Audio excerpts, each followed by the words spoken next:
This is a really special one for me as the chief strategist of Enrollify.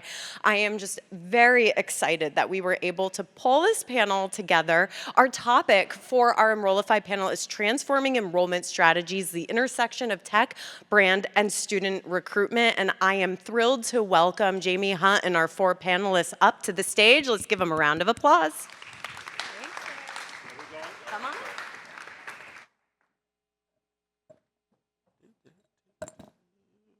This is the only time I feel short when I'm on this. I get to swing my feet. Thanks, everybody who chose this panel as your second to last thing for the day. I'm Jaime Hunt. I am the host of Confessions of a Higher Ed CMO and the president of Solve Higher Ed Marketing.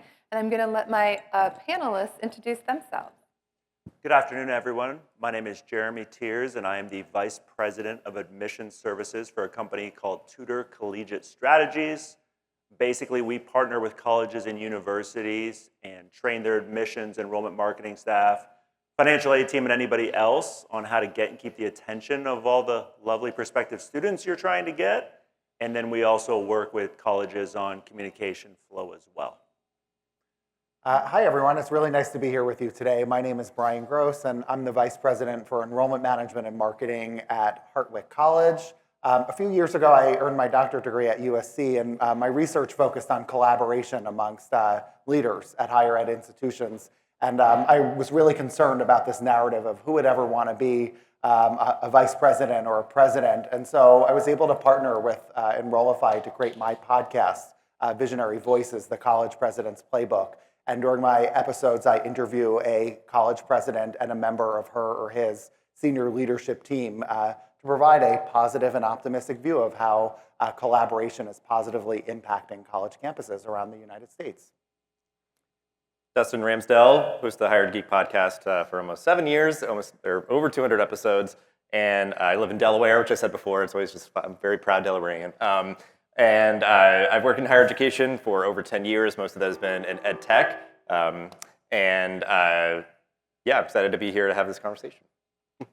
Good afternoon, everyone. Eddie Francis, host of the podcast I Want to Work There, which is an employer branding podcast. Also principal of Edify Ventures. I've been in business for just under a year. Former director of communications and marketing at Dillard University. Also former head of marketing and communications at Paul Quinn College, Southern University of New Orleans. Also background in talent acquisition. I've recruited for such brands as Quest Diagnostics, Staples, Lowe's Home Improvement, Tyco Simplex Grinnell, et cetera, et cetera. It's good to be here. Thank you, everybody. Well, I'm excited about this conversation. And I have to confess, Mallory asked me 2 days ago to host this. So my notes are on my phone. So for the first question for this great panel is, what are the current trends in student enrollment that institutions need to be aware of? And how can they adapt to some of these changes? Well, I guess maybe I'll start off, and I think it's been talked about a couple times, but the rollout of the new FAFSA, the FAFSA simplification process, is certainly on everybody's mind. Right now, national data is starting to look like enrollment of new students in the United States is lower than it was the first year of COVID. FAFSA filers among seniors in high school is still down nationally between 12 and 13% as we speak. So I think that's a pretty big deal. But moving forward, I think people are thinking a lot about what next year will bring in terms of the rollout of the FAFSA. But I think a lot of institutions are rethinking the relationship between their sticker price, their tuition discount, and how they're able to talk to families in a really clear and transparent way about their net costs. And I think the federal government has some things in store over the next couple of years to try to put some pressure on schools to be more transparent with their net costs. Yeah, one I'll just mention briefly, because I always sort of have a soft spot or sort of, draws my attention is seeing just with like digital education, obviously it's had sort of like, this very ascendant wave and then the pandemic forcing everybody into, implementing digital education programs, but that we're seeing it being very sticky that your traditional age students are preferring taking some or all of their courses online. So I think sometimes it's like certain things that feel like anecdotally true or whatever, like we're now actually seeing a hard data well past the darkest depths of the pandemic that, digital education now is here to stay, very, kind of widespread, and be able to be done in a high quality way. So I think just for me, I know some of the stuff we'll talk about is just how our institutions examining sort of their portfolio programs, the modality of those programs, what level of flexibility those programs have. So that's just sort of like in the mix too, I think. And building off of Bryan's point, we're seeing a lot, especially, I know there's a lot of 2-year schools in the room, and I'm sure there's a handful of 4-year schools as well. Campus visits, for example. Everybody knows, right? The data says you get students on your campus, better opportunity to yield them. We're starting to see more students nationally wait to do campus visits until they've either A, been admitted to your school, and or B, received a financial aid package. And that means this recruitment process obviously can last that much longer, and so it's super important to not only have a plan for that, but to also figure out how you can talk a lot earlier about financial aid in language that 17, 18, 19-year-olds and their families, right, can understand. Because in all the data I have, we ask students, for example, besides a school having the major program of interest that you are interested in, what's the next thing you want to hear about? Literally, we have yet to have a survey where financial aid is not number one, but like the previous presenters talked about, students and families don't know what they don't know, so you have to start that conversation in a language that they can understand. Eddie, do you want to add anything? Or? I got nothing on this. All right, sounds good.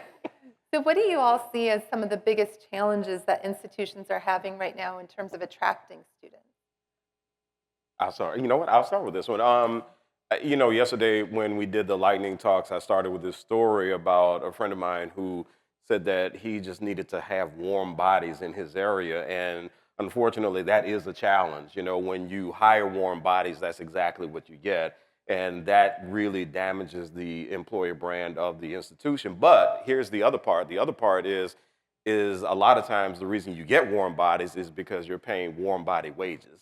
And so that becomes a huge challenge as far as getting in the kinds of people who are going to be able to carry out the things that you need them to carry at a very, very important point of the institution being introduced to prospective students. And so there's a lot of training that has to happen, a lot of professional development, but then also a lot of guidance and coaching that has to happen in those areas, and that's what I've seen a lot of times. Yeah, I think there's a real relationship. We talk a lot in this conference in the undergraduate context, but I think there's a relationship between undergraduate and graduate enrollment. And so we know on the undergraduate side at a broad base, right, we have declining demographics, very real, this change in consumer mindset, and unsustainable tuition discounting practices. On the graduate side, I look at the market in two broad segments. You have your domestic and your international. On the domestic side, I thought Ray Lutzke's 5-minute lightning talk was really interesting because you're seeing this huge change with OPMs, which dominated a big segment of the market for many years, kind of going away. And what I see is these large flagships, in particular with strong brands, going to market with a grow at scale strategy. And so I think there's a lot of institutions, when you think about 2007, 2008, as institutions were preparing to deal with the recession, they were able to bring graduate programs, master's degree to market at a pretty high price, and it was kind of like Field of Dreams, right? Students would just kind of trot out of the cornfields. And as these big brands are going to market with these high brand, low cost programs, I think there's a lot of institutions that are struggling with their domestic enrollment. And on the international market as well, our competition is changing dramatically as a country. Canada, UK, and Australia have had some recent challenges, but there's some emerging markets that are taking away market share of international students. Indonesia, Malaysia, Germany, France, these are countries that have been working really hard in the last decade to build up their infrastructure to attract students. So I've never seen in my career more US institutions in the international recruitment field, and many of them don't know the first thing about how to really put together a comprehensive international enrollment management plan. What is the institution to do that you think would be able to attract those international students, and what would that plan look like? Yeah, I mean, I think at a very high level, I think of 3 points: your price, your academic programs, and then targeted countries that fit there. And so especially if you're a real small or mid-sized school, you can't be recruiting all over the globe. And so you've got to know what the programs are that you have. You've got to price them right, especially if you don't have a brand, and then pick 1 or 2 markets and then just hit away at them, build culture in your institution and go from there at a high level. Yeah, and I would add to what Eddie said earlier, there's a real challenge for any of you, obviously, that are in leadership in this room, right? Leadership is hard, but I would argue it's really, really hard for you to deliver a better student experience to all these prospective students if you don't have a good employee experience. And as somebody who travels around and is on a lot of campuses each year, it's really hard, and you're dealing with a generation, Gen Z is one of the most experience-driven generations you've ever dealt with. They are basing almost all these decisions, right, based on the experiences they have with your school, and that covers the gamut, right, of communications, verbal, nonverbal, all of it. And without the right kinds of training, without collaborating with your campus partners, I mean, the schools that are doing it the best out there, it's hard, but they're having those conversations on a weekly basis with all the campus stakeholders, financial aid, admissions, operations, athletics, marketing. And they're looking and they're analyzing and making decisions based on data in real time. And I just encourage you, if you don't do that, for example, right now with your team and you have any opportunity to, please, please, please try to get those people to the table and think about your employee experience and then think about collaboration with those other campus partners. There's been a lot of technology advances in the past 18 months alone. How are those advances transforming the higher education landscape, particularly related to the student experience? I know. I was like debating if I wanted to. It's like this feels like actually it's better for this question. Is the idea of like with the things that are being mentioned, it's like okay, we have a struggle with our headcount, our bandwidth, like the way that we can kind of show up and engage with prospective students and everything. And I think seeing that technology is really helping. What I feel like as somewhat of a lay person, I feel like in this space, but like seeing stuff like near peer mentoring and that like virtual tours and chatbots certainly has come up a lot. Like all of these things you can sort of leverage in different ways in different spaces, and they're just getting that much better and more efficient through technology. But I think, yeah, just broadly, technology should be helping enrollment teams to be more efficient, more effective, and be able to measure things and analyze and understand, what is resonating with people and why. And I think, it should obviously, we've seen so much more access come up for programs, and I think we're now sort of going on to like the next adventure, because it's like, yeah, I mean, like institutions now with their plethora of online programs and everything are more accessible than they've ever been. But then it's like, okay, now what? Like, what's next? Like, how are you making that experience, as delightful as possible, and making sure that people feel like they're making the right choice for the right program, the right institution, the right modality, because sometimes, I think people will make choices where it's like, oh, I'll take this completely asynchronous program. It's going to be so easy and all that. It's like, sure, maybe, but you might actually get a better experience if it's a synchronous online program where you have interactions with faculty and helping students to kind of discern that. If you can kind of, utilize certain different types of content to kind of be like, okay, well, you said that in the survey or this quiz, these things matter to you. I think that means that you should look into this hybrid program that has, more of a community. And again, the technology is helping us to help them, make the best choices. I mean, we know how important personalization is, right? I think we've heard the words, authenticity, personalization. I don't know how long they've been buzzwords. But what does personalization, for example, mean to a 17-year-old, an 18-year-old, a 21-year-old? I think once we figured that out, the technology we have absolutely allows us to personalize. It's just, is what you're doing matching with what students in your target audience think is personalization? Because I don't think it is a lot of times when I look at different comm plans or I have conversations with everyone from brand new admissions counselors or representatives up through senior leaders. And so I also encourage you to think about your investment in the technologies. Does your staff, and if you're a staff member, do you actually know how to use and leverage the technology? Because what I'm finding is you have these amazing CRMs, and yet people get training sporadically throughout the year, and whenever I ask somebody, hey, how'd you get good at, it's always, you know what, I just committed 30 minutes each week and I just messed around and I kind of figured it out. Nobody's rarely telling me, oh yeah, we get training every single week all year long. And so trying to utilize the tools that you have, because we have some amazing tools right now, I think you all know that, but so many schools are not maximizing their investment. So just making sure you speak up if you want more training, and if you're a leader, making sure that you're making sure your staff is maximizing that investment. I guess just by a quick raise of hands, how many people have ever heard Taylor Swift? Everyone know Taylor Swift, right? Anyone in the room ever been to a concert or seen a quick video of what her concert looks like or appears like? Last summer, I took my daughter to a Taylor Swift concert. And in addition to having fun, it struck me that, there was every single type of student you could possibly imagine in that stadium. Graduate students, undergraduate students, international, that you transfer, I mean, you name it, they're all there. And it also struck me, that that's such a highly interactive, engaging experience that hits every single sense that a human being could have, and how just amazingly intense it is for the audience, who are mostly our prospective students. And then what do we do when these same students who go to the Taylor Swift concert come to our campus? We show them empty gyms. We show them empty dorms.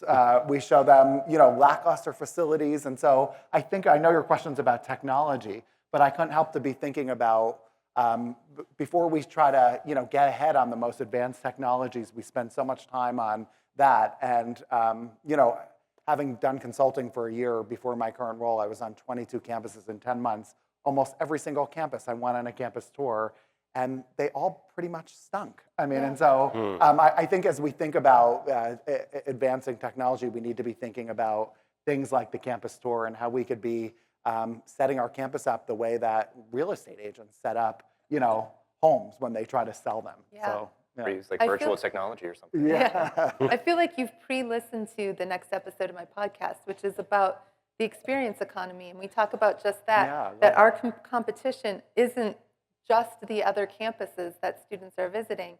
It is all the other experiences that they have in the world, and what that Taylor Swift experience is like for them. That's competition for us. Big time.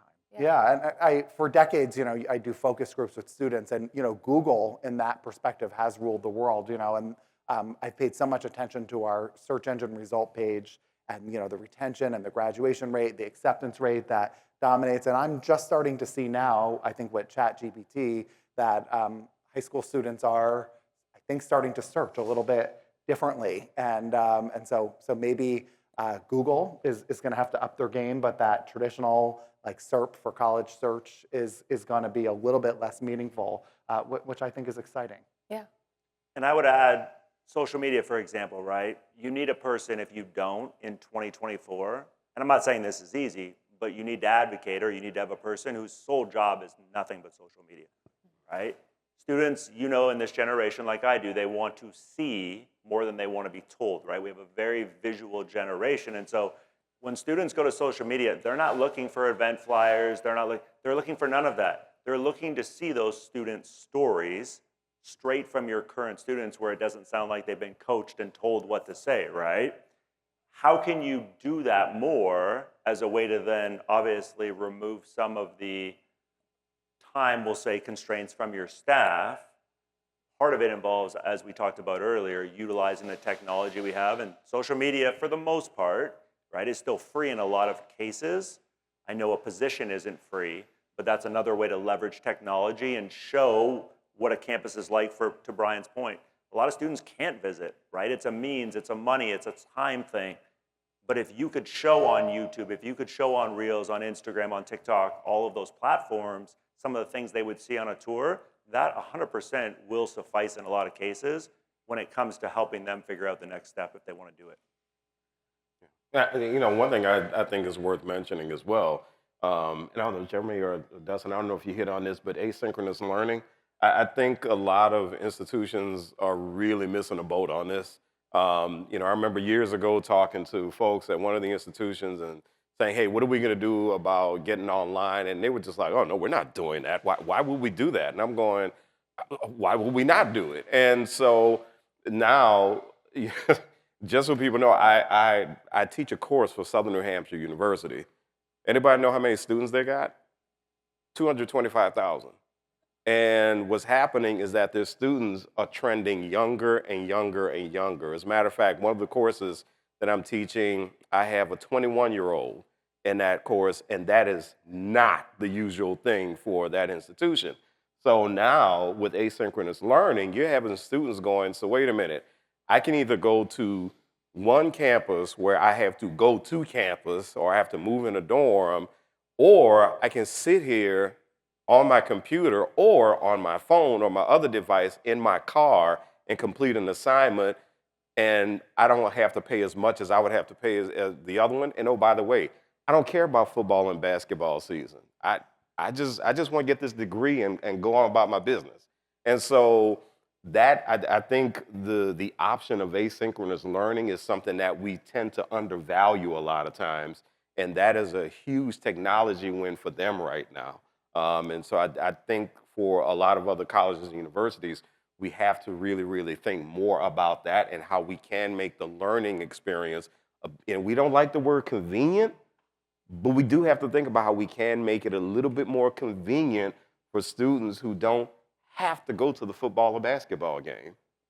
I think Eddie's point's a great one. It made me also think of another emerging trend. I recently read 87% of high schools in America offer some sort of dual enrollment. About 35% of high school students take a dual enrollment course with them.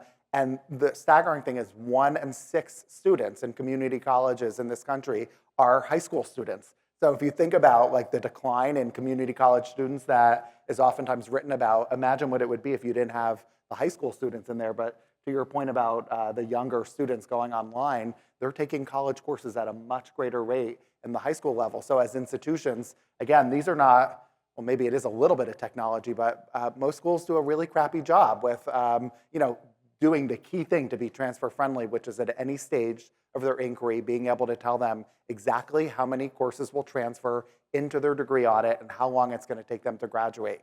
Somebody had mentioned yesterday, I think, when are degree audits, on the roadmap? And it was artists, and he said, oh no, I don't think we're getting to that. I mean, that's a really big problem, I think, we have in higher ed that we haven't addressed. 100% agree. Yeah. How important so I want to pivot a little bit because we've talked a lot about some of the challenges and the technologies, but I want to talk a little bit about branding and how important institutional branding is in the context of student recruitment. How important is it for an institution to have a strong brand? So I would tell you a couple of things. It's super important, but you have to understand, what does brand again mean to a 17, an 18, a 19-year-old, a 22-year-old? And it's not for everybody minus 50 to 100 schools in this country that have such a big brand, right? Which I'm guessing is probably not the majority of this room. Your brand is all of you. Your brand is your students. Your brand is what people say about you when you're not around. And back to the experience, what are we doing to ultimately figure out, well, what are they saying about us? Things like social listening, if you're familiar with that, super important. How do we take what people are saying, and if we don't have access to something like social listening or we don't have a social media person, how do we survey our current students more, because we can all do that, and ask better questions to learn not just what they like, but what don't they like? Because it's a lot easier for all of us as humans to talk about what we don't like versus what we do like. And so trying to figure out, where do we need to improve our experience? Or, gosh, there's that person across campus that everybody loves her or loves him, and how can we focus on that person's story? So I think branding is super important, but it's also understanding that it's less about logos, taglines. I mean, I understand why marketers have to do all that stuff, but I can tell you, I have all the data to back this up. 17-year-olds don't choose your college because of all that stuff. I know you all know that. Like literally, we've been asking for 10 years on a survey. Here's 20 different things. Rank all of these, give them a score from 1 to 10. 10, super important reason why you chose your college. 1, didn't even think about it. One of them is the school's brand / name recognition. It has finished in the bottom quarter on every single survey since we put it on. And to me, the brand happens when, to build on your point, Jeremy, the brand happens when students meet the people who work at the institution. So, I've seen some institutions that look very sexy. I mean, great logos, the marketing materials, the website, mwah, all of that good stuff. And then if I had a dime for everyone who said, yeah, but they're not exactly what they look like, and students saying, yeah, this school, nice big school, love it. Again, football Saturday is a lot of fun. March Madness, yeah, we were in March Madness. That was great. The baseball team, gymnastics even. And then it said, but the people there are mean. And you're sitting there like, okay, well, as a marketer, you're going, well, thanks for ruining my brand, right? Because one of the things that I think those of us who do brand work, we realize is that you don't do brand work from the outside in. You do it from the inside out. And I think our good colleague Kate Ledger, I think she said it best is great brands are rooted in truth. And so what students are looking for and what they tend to be impacted by is how authentic the brand is. But that authenticity only shows up in the people. And we all know students have no problems getting in some sort of major forum and standing up and calling out the institution. I remember one young man, I was at one meeting at one institution, and one young man, he was so upset with stuff happening at the school. He goes, yeah, I looked at all the stuff you guys have, and it may look like it's a bed of roses, but really it's a pack of weeds around here. And so he felt he was lied to. He felt the brand was one big lie for him. So I think branding is more of what we do internally at the institution, and is how we are able to get faculty and staff to represent that brand that becomes a much bigger issue. I think that's a great point. Like Jeremy said, brand is what people say about you when you're not in the room. I'm really big on positioning, particularly if you're a mid to small size institution. You need to put your stake in the ground on a position in the market that's both real to who you are, but also aspirational. And I think the three results of strong positioning are clarity on who to recruit and why. I think a lot of institutions struggle with that.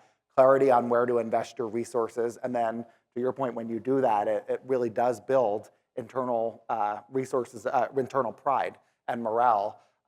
We've started at Hartwick with what we're calling right now elevator speeches, internal and external, and this idea that repetition, but we all need to be saying the same things internally, clear, just a couple sentences, and then we need to have that slightly modified. So when we're speaking to people externally, we could make it, of course, more focused on them.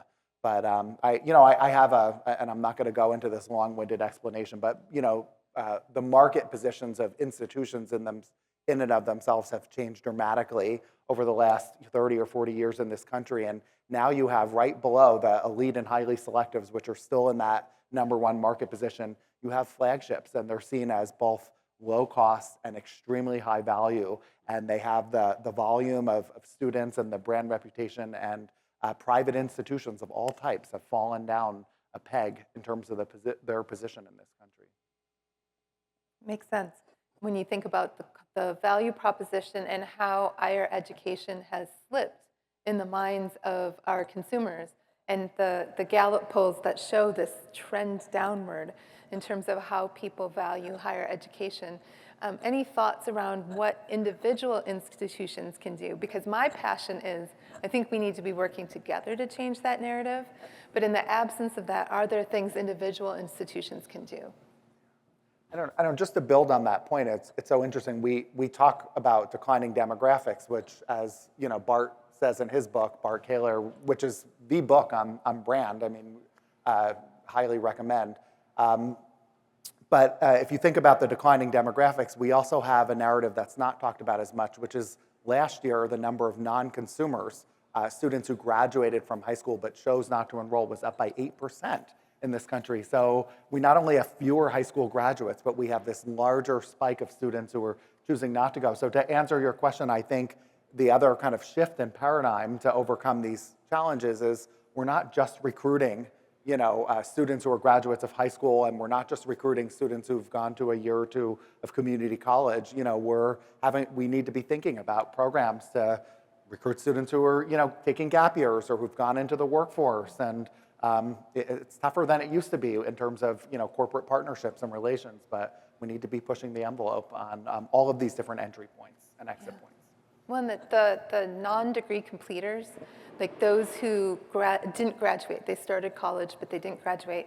There's something like 50 million of those folks in our country. Right. And what are institutions doing to leverage and bring those folks back in to finish their degrees, and what programs and processes exist to do that? And that's an untapped audience. We talk a lot about the 16, 17, 18, 21-year-olds, but I don't think we are always thinking about the 35-year-old that, now their kid is a little older and they're not having to maybe take them to every sport anymore, and maybe now their focus is back on education. That's really those students, that's the biggest tragedy when you hear college is not worth it. We know when students earn a college degree, they make $2 million more, over a lifetime.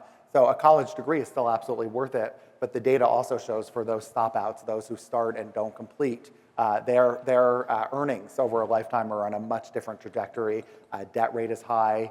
Very low percent actually go back to college. And really, it's those students that we need to, from an ethical perspective, try to help the most. Yeah. I mean, a lot of institutions have a less than 50% graduation rate. So even if you have a 60, 70%, that's still thousands of people every year that are not finishing. And you're right, we have an ethical obligation to help them finish. But that also helps us stay in business, I think, if we go after that population. Pivoting a little bit to data, and we just have a couple more minutes before I want to open it up to the audience, but how can the intersection of technology, branding, and data-driven strategies create a more holistic approach to transforming enrollment management? Well, it's interesting. I mean, for someone who's been an enrollment manager for a number of years, I still think I'll end where I kind of started, that one of the keys to being an effective enrollment manager on any campus is less about, the intersection of, data, technology, marketing, enrollment, and it's really about being open to collaborating with each of the different leaders. My relationship with the CFO, with the provost, the VP of Student Affairs, it's just critical to helping the overall institution. And so I think that's what enrollment management was intended to be built on. And I think as much as, again, data or technology comes, I think that collaboration is important. And then I was talking to someone last night, sharing that data, knowing your audiences, whether it be your board, your colleagues, but also making sure that that data funnels down in terms of creating a culture of enrollment management on a campus where everybody understands the unique and important role that they play recruiting and retaining students. That repetitive sharing and contextualizing of the data is really, really critical. And so, again, it's not modern or advanced, but again, a lot of schools will take their weekly reports and just send them out, and there's no context, and that oftentimes leads to people not really reading the data. So maybe that is a place where artificial intelligence can now start to help people who are strapped for time to contextualize the data a little bit, put 2 or 3 bullet points under every funnel report that you send, and it evokes a lot more questions and conversation, collaboration. Absolutely. Yeah, and I was just going to say, as sort of, I guess, like a button on that is like a cultural, interpersonal communication part of it. There's sort of the human element, which is important, but like integrating your tech stacks. I think if you have like 5 different platforms you have to sign into in your browser or on your computer or whatever to like get like one full comprehensive sort of report on how things are going, it's like maybe you'll do that once a year or something, but it's like if you have a place where it's pulling data from everywhere and you know that like, okay, show me something that tells me, that something that just summarizes that information. So I think just integrating your tech stack, because I think we had such a proliferation of tools that we brought on, how do we now get it interconnected together on the back end? Awesome. I think a big key to student satisfaction is employee satisfaction. So to me, a critical part of data would be collecting employee satisfaction data. And for the folks who are getting paid the warm body wages, we just know that's part of the game. But what else do they need? Because not everybody is in it. I know this is going to sound crazy, but not everybody's in it for the money. There's HR research to show that. And so what does that person who graduated from college 2 years ago and they're sitting in your admissions office, what do they need? They probably are going to benefit from a lot of professional development. They're probably going to love having that mentor. They're probably going to have that. And that way, you know you may keep them for what, 5 years, if you're lucky a lot of times. But at least if they walk away from the institution saying, this is what I learned, and this is what got me to a better spot, at least they carry the brand of the institution forward in a positive way. And I always say, you know, make people walk away feeling as if they really, really got something out of the experience. But I think employee satisfaction data is a really, really big part of that to really help you with that employer brand. And it's really, really important. Between my husband and I think we've worked at 10 or 11 institutions, and I get phone calls all the time from people saying, I know you worked at blah, blah, blah. Tell me about the experience there. What was it like for students? I just had one of those phone calls 2 days ago. And so I don't think we can underestimate the power of word of mouth for the thousands of employees that we have on our campuses that are getting those phone calls. I guarantee they're getting phone calls from friends saying, what's it really like on campus? Glassdoor and Facebook and Indeed too. Exactly. Lots of feedback there. Exactly. Can I add one quick Yeah, thing to that? absolutely. If you're a leader in your room, can you put up your hand for me? If you manage anybody, one person or 15, so at least half the room. The best way you can get what we just talked about is not through surveys. You have to commit time intentionally to do one-on-ones. You can't ever push them because you send a message to your staff when you push meetings, they're really not that important. And I know you know they're important, but that has to be a way that we get that information that Eddie talked about. Absolutely. Great point. All right, audience, any questions from the audience? I see Mallory's got her tennis shoes on and a microphone, so she is ready to. All right, I'm jogging. Here we go. And endless energy, although I suspect tomorrow she might be sleeping all day. Yeah, she just is going nonstop. In higher ed, the industry, our competition is rarely each other. It's rarely the cheaper school online or the state school down the street, but it's really the demons of ignorance and poverty and hunger. As we tackle those, we've got to set the battle lines, and our brand and our tech is going to be where that battle is fought. How would you change or clarify anything that you guys have shared today with that insight of what our true competition is? I mean, the only thing I thought about is price. And when I try to prognosticate what I see happening over the next 5 years and less, there's been a lot of research on tuition resets, right? And data on, you know, maybe a spike year 1 or 2 if that marketing is aligned, but then kind of a regression back to the mean. And so the market was perhaps not ready for it. I think you're going to see, we are seeing, you know, in the past year or 2, and will continue to see more and more schools be bold and reset their tuition, lower cost, lower discount, trying to be more transparent to the consumers, I think, to kind of address some of your question, because the financial model has been broken for so long, and it's really reaching a bubble. I mean, you see this, you know, a school closing every week, you know, these days, and it's less about headcount and more about revenue. And when, you know, you have 12 to 15 years of raising your sticker price, raising your discount rate,